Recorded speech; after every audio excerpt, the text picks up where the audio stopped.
प्यारे साथियों, आप सभी का हमारे चैनल पे स्वागत है। दोस्तों, आज के इस वीडियो के माध्यम से क्लास 10th के बच्चों के लिए विज्ञान का एक बहुत ही मोस्ट इंपॉर्टेंट वीडियो लेकर के आ चुका हूं।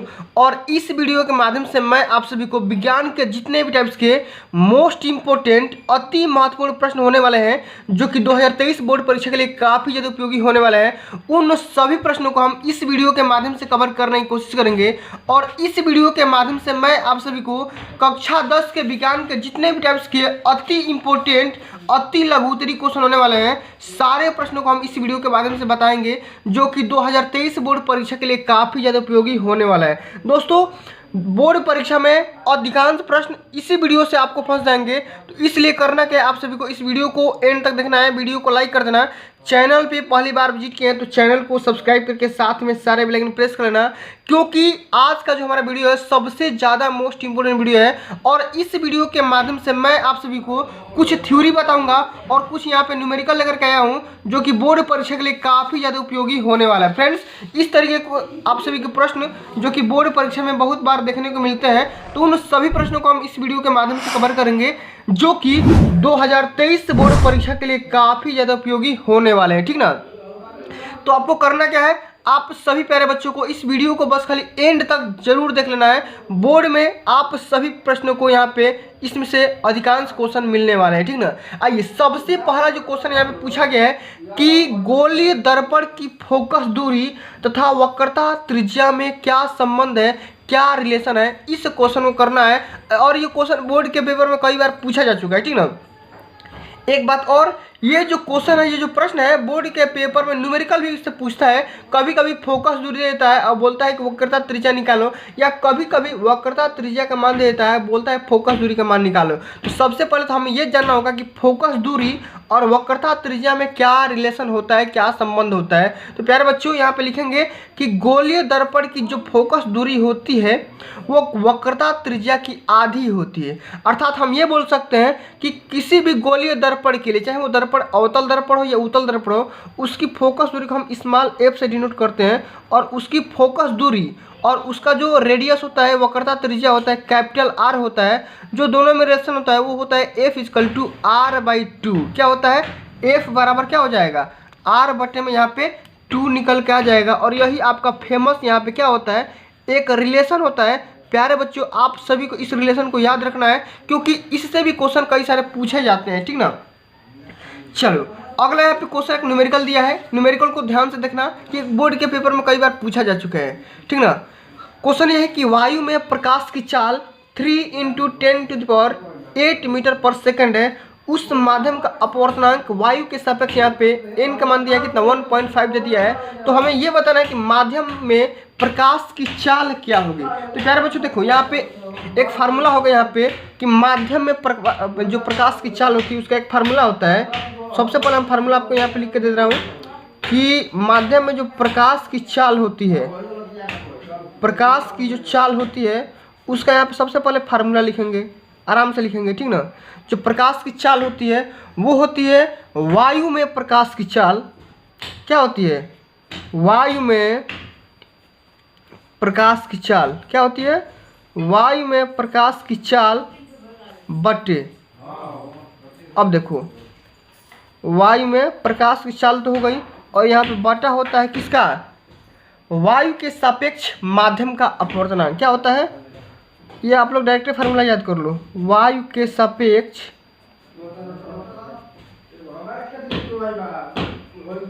माध्यम का अपवर्तनांक। क्या होता है? माध्यम का अपवर्तनांक।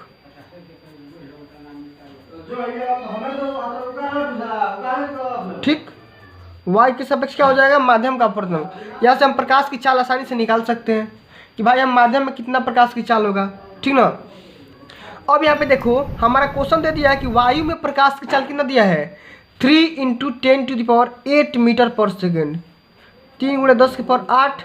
अब बटे में कितना हो गया? वायु के सापेक्ष माध्यम का अपवर्तनांक यहाँ पे कितना दिया है, 1.5। ठीक, अब डिवाइड कर लो, कितना बार में कटेगा, 1.5 × 3, तो क्या हो जाएगा, 2 × 10⁸। अब प्रकाश की चाल है, किस में हो जाएगा? मीटर पर सेकेंड में हो जाएगा। किस में हो जाएगा? मीटर पर सेकेंड में। ये हमारा क्या हो जाएगा? आंसर हो जाएगा। समझ गए?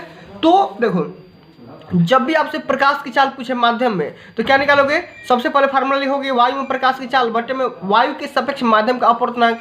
अब यहाँ पे चाल दे दिया है 3 × 10⁸ मीटर पर सेकंड, और अपवर्तनांक यानी एन का मान कितना दिया है? ये दिया है 1.5, गुणा करा के डिवाइड कर दो, इतना निकल के आ जाएगा। अब चलो अगला जो क्वेश्चन है यहाँ पे ये पूछा गया है, अति महत्वपूर्ण क्वेश्चन है कि नेत्र की समंजन क्षमता से क्या समझते हैं, क्या तात्पर्य है? अब बताओ, नेत्र की समंजन क्षमता किससे कहते हैं? इसका परिभाषा पूछा है या बताना है कि इसका मतलब क्या होता है। देखो, तो नेत्र की वह क्षमता जिसके कारण वह अपनी फोकस दूरी को समायोजित करके निकट तथा दूरस्थ वस्तुओं को फोकसित कर लेता है। क्या कर देता है? फोकसित कर लेता है। देखो, नेत्र की समंजन क्षमता ऐसी क्षमता होती है, जैसे मान लो कि अगर कोई दूर की वस्तु है तो सबसे पहले दूर की वस्तु पर दूर अगर फोकस दूरी बन रहा है तो उसको नज़दीक बना के अपने हिसाब से उसको क्या कर लेगा? फोकसित कर लेगा। या अगर नज़दीक बन रही है तो अगर ज़्यादा नज़दीक बन रही है तो उसको दूर करके फोकसित करेगा। वही हमारा क्या हो जाएगा? नेत्र की समंजन क्षमता हो जाएगी। समझ गए? कोई दिक्कत नहीं है। चलो अगला क्वेश्चन यहाँ पे ये पूछा गया कि 1 एम्पियर की परिभाषा दीजिए। अब 1 एम्पियर का परिभाषा क्या होगा इसको समझते हैं कि यदि किसी परिपथ में, क्या बोलेंगे कि यदि किसी परिपथ में 1 सेकंड में, क्या बोलेंगे? यदि किसी परिपथ में 1 सेकंड में 1 कूलाम आवेश प्रवाहित होता है तो परिपथ में धारा का मान 1 एम्पियर होगा। ये हम सूत्र कहाँ से लाए? Q बराबर IT से, Q बराबर IT से, ठीक। तो Q बराबर NI कर लो या IT कर लो, तो Q बराबर NI कर लो, NI कर लो या Q बराबर IT कर लो, ठीक। तो यहाँ से हम I का मान निकाल सकते हैं कि देखो, अब I जो होगा एम्पियर होगा, धारा का मान करंट है, तो 1 सेकंड में कितने आवेश गुजर रहे हैं उसी को हम क्या बोलेंगे? धारा को 1 एम्पियर बोलेंगे। समझ गए? चलो अगला यहाँ पे क्वेश्चन दिया है कि तुल्य प्रतिरोध निकालना है। भाई अब देखो, एक सिरा मान लो यहाँ पे, एक सिरा A है, एक सिरा यहाँ पे मान लो B है। अब बोल रहा है कि सिरा A और B के बीच में तुल्य प्रतिरोध कितना होगा, इसको समझते हैं। तो कैसे करेंगे? सबसे पहले इसको मान लो R1, इसको मान लो R2, इसको मान लो क्या मान लो, इसको हम मान ले रहे हैं R1 और इसको हम मान ले रहे हैं R2 और इसको मान ले रहे हैं R3। आराम से समझो, ठीक ना। तो सबसे पहले देखो R1 और R3, R1 और R2, R1 एवं R2, ठीक, समांतर क्रम में है। किसमें है? समांतर क्रम में है।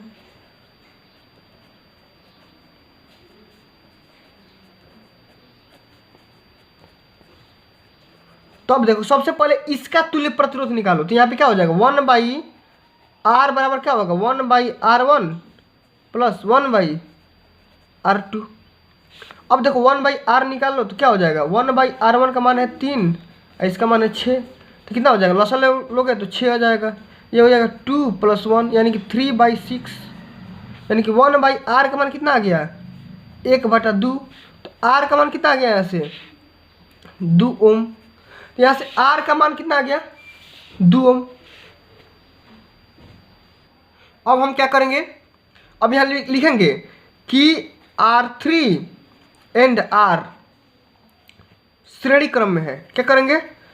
श्रेणी क्रम में है। अब देखो श्रेणी क्रम में क्या होता है, मान लो इसका R' मान लो या इसका ही R' मान लो, तो क्या हो जाएगा? R3 + R', ऐसे होता है। R3 का मान कितना दिया है? 2 ओम, अब प्लस ये कितना हो जाएगा? 2 ओम, कितना हो जाएगा? 4 ओम। ये हमारा आंसर निकल के आ जाएगा। इस तरीके से हम क्या कर सकते हैं? आसानी से कर सकते हैं, कोई दिक्कत की बात नहीं है। अब चलो अगला जो क्वेश्चन यहाँ पे पूछा गया है कि दाएं हाथ के अंगूठे का नियम क्या है, बताना है।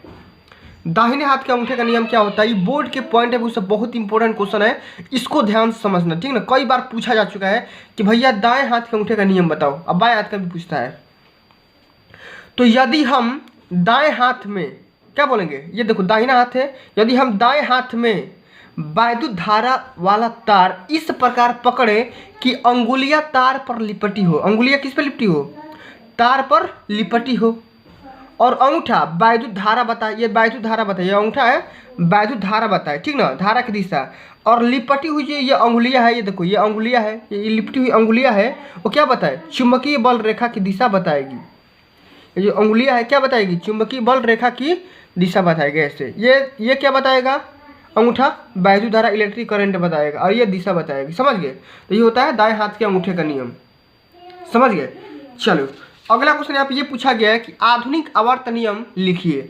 अब आधुनिक आवर्त नियम क्या होता है भाई, इसको समझते हैं कि आधुनिक आवर्त नियम के अनुसार तत्वों के भौतिक तथा रासायनिक गुण उसके परमाणु क्रमांकों के आवर्ती फलन होते हैं। एक लाइन में लिख सकते हो कि जो आधुनिक आवर्त का नियम होता है वो तत्व के भौतिक तथा रासायनिक गुण उनके जो होते हैं परमाणु क्रमांकों के आवर्ती फलन होते हैं, यानी कि परमाणु क्रमांक के हिसाब से उनको गुण को व्यवस्था को लिखा गया है, रखा गया है। समझ गए? तो ये होता है आधुनिक आवर्त नियम।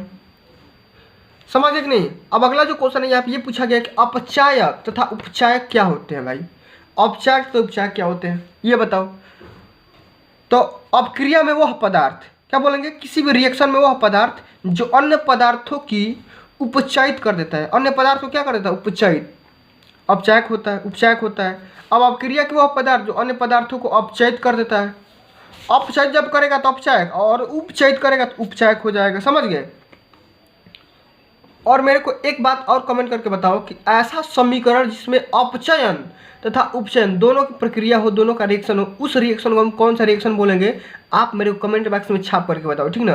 तो फ्रेंड्स आज के लिए बस इतना ही, मिलते हैं अगली वीडियो में। अगर ये वीडियो आप सभी को अच्छी लगी होगी, हेल्पफुल लगी होगी, तो वीडियो को लाइक करना और ज़्यादा से ज़्यादा इस वीडियो को शेयर करना। अभी तक आपने मेरे चैनल को सब्सक्राइब नहीं किए हैं तो सब्सक्राइब करके साथ में सारे बेल आइकन प्रेस कर लो। मिलते हैं अगली वीडियो में, तब तक के लिए जय हिंद, जय भारत, वंदे मातरम।